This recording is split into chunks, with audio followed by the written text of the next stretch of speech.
So I will skip the first part. I talk about the fogginess.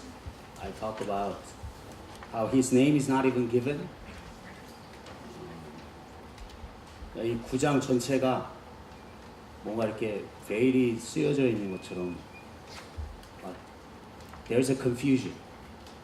And we are not given his name. He's known as a man, a blind man, or a man blind from birth, or the man who had been blind.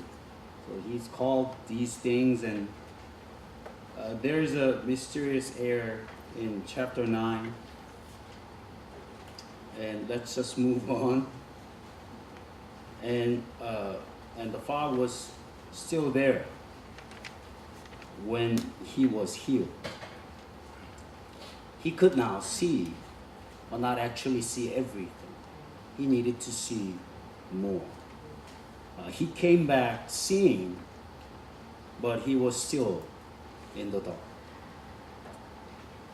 And I want to think about that for a moment. He was born blind. He couldn't see anything. All his life he wanted to see, and now because of this man they call Jesus, he could finally see. He could finally see everything. He saw a human being for the first time. He saw the cloud for the first time. He saw the flowers for the first time. Imagine the shock and the awe and the wow factors. It's like he's wowing for everything. And as he washed his face off, he saw the water for the first time, that clear water for the first time. He saw everything for the first time in his life, but he was still in the dark. And we don't see any rejoicing. He just came back seeing, but he was still confused. He wanted more. He wanted to meet Jesus.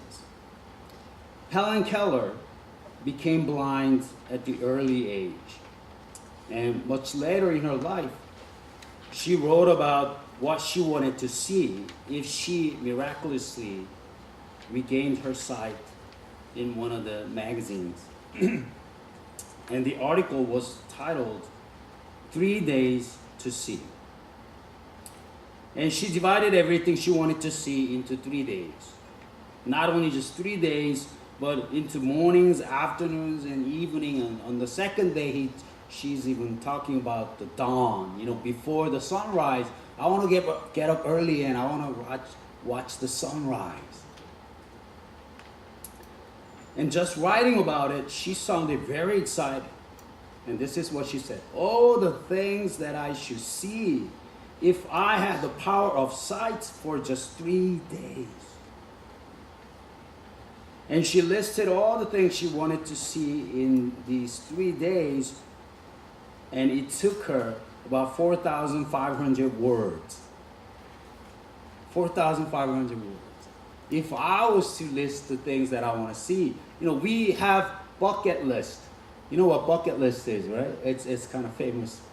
It's kind of trendy in Korea, that word bucket list. It's just a list. 많아야 한 10개 될까요? Right? But she had to use over more than 4,000 words. She wanted to see so much. So just imagine the thrill, the excitement of this blind man. When he first saw everything for the first time in his life at the pool of Siloam. That, however, was not enough. That man had been blind from birth. He was not satisfied. He returned to find Jesus. He wanted to know about this man they call Jesus. who he was and what he was, where he came from, why he healed him, how he healed him. But he could not find Jesus. And no one seems to know anything about this man of God who gave him the sight.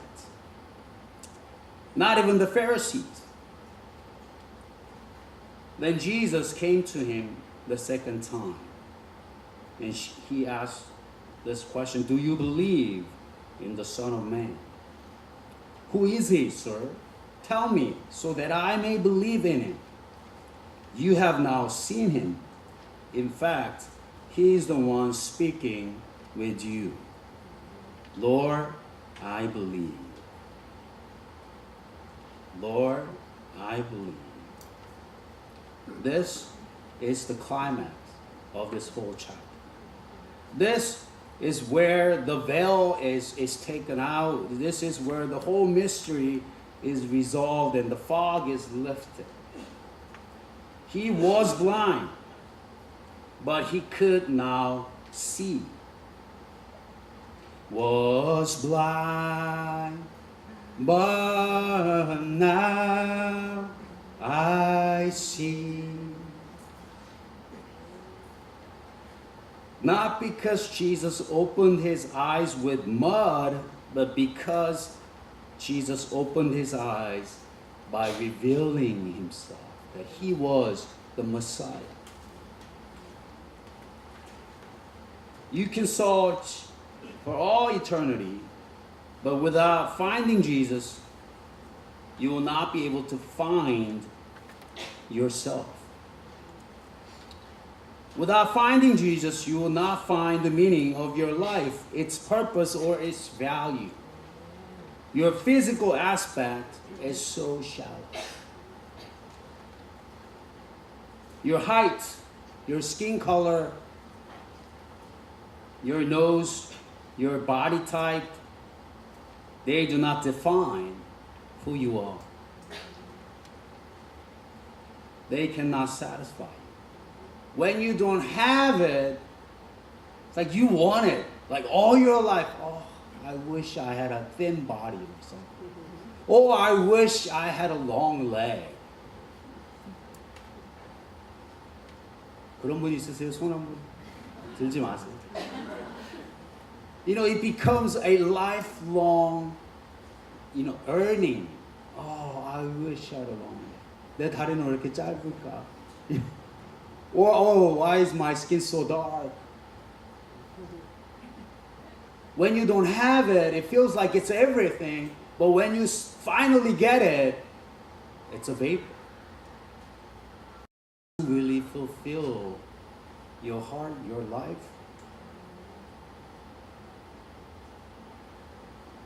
Those things, they cannot give you the meaning of your life.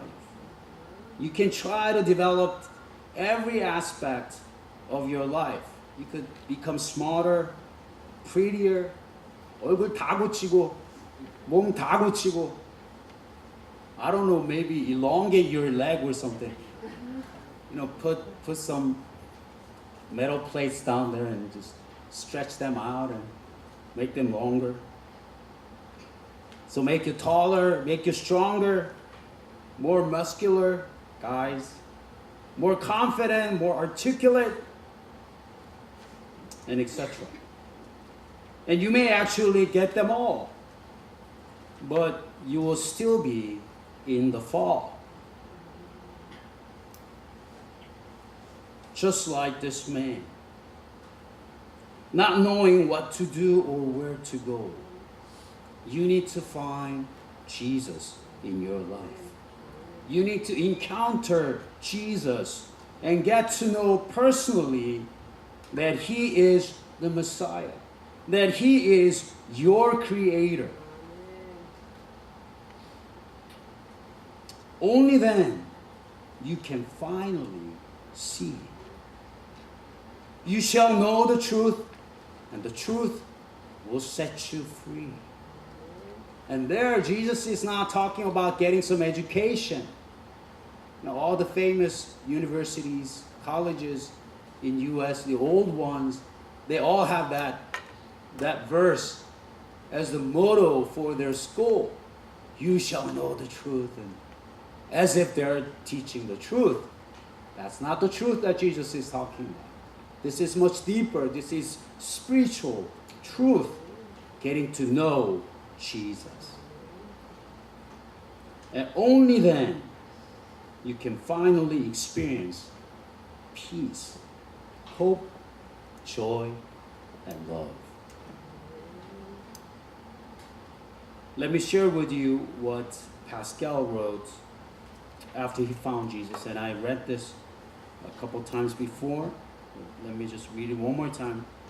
Year of Grace, 1654. Monday, 23rd of November. From about 10:30, so 10:30 at night, to about half an hour after midnight, 12:30, for about 2 hours. Fire. God of Abraham, God of Isaac, God of Jacob. God of philosophers and scholars. Certitude. Heartfelt joy. Peace. God of Jesus Christ. God of Jesus Christ. Joy, joy, joy. Tears of joy. Jesus Christ. Jesus Christ. May I never be separated from him. And he wrote this on a parchment, and he sewed it on inside of his jacket, and he carried it all the time. And it was only found after his death. Only Jesus can give us something like that. And I ran out of time. So instead of finishing up the next part, you have the handout, right? Go home and read it. Let us pray.